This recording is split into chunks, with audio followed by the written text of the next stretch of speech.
on the Sunday shows this week was that they afforded everybody the opportunity to go on the record explaining just how shocked, I say, utterly disappointed and bewildered they were all to find out about the way that we're treating vets at Walter Reed and in the VA system generally. You know, shocked that something that they're in charge of overseeing as members of Congress and members of the administration, they're shocked that it was revealed by the press to be in horrendous shape, which they had never noticed before, even though they were in charge of overseeing it. So everybody gets to go on the record this weekend, saying what a national outrage this is and how nobody they know is responsible for it, but surely some further anonymous heads must roll. That's at least what most of them said. There was one notable exception. This is unfortunate. It looks terrible, which is the problem. The problem is it looks as if this administration, which has sent troops into harm's way, is now neglecting them when they're injured and need care and help. That's Brittany Hume on Fox News Sunday, making clear what the real problem is with the Walter Reed scandal. And that's, of course, that it's a scandal. That's, of course, that it looks really bad. That's the problem. It looks terrible, which is the problem.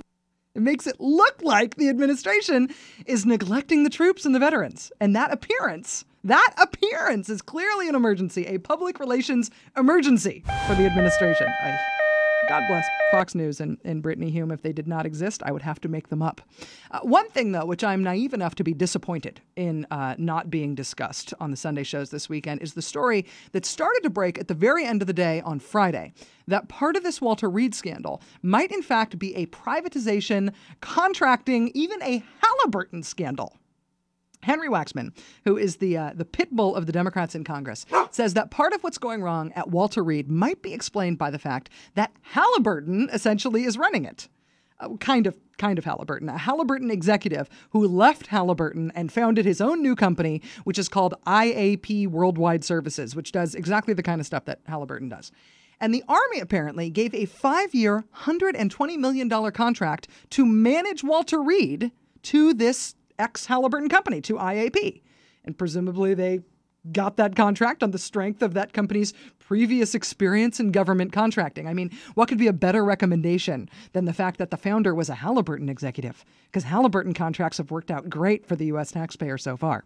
Not to mention, though, and this is perhaps even more scandalous, the other major government contract coup that this company has in its very young track record. Now, you might remember after Hurricane Katrina, when FEMA paid for those truckloads of ice to be driven all over the country. Do you remember this?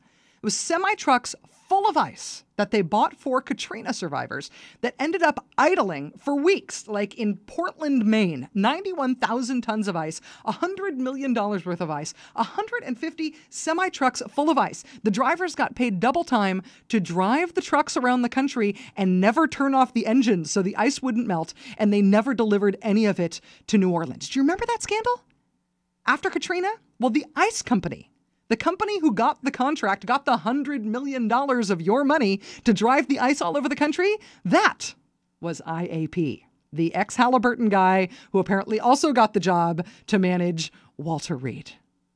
Now, if that news broke late in the day on Friday, and then you had a chance to sit down all these A-list politicians and government officials and ask them about Walter Reed, wouldn't you maybe ask them something about the giant ice scandal company running Walter Reed? I think that's why I don't have a TV show. This is the Rachel Maddow Show here on Air America Radio.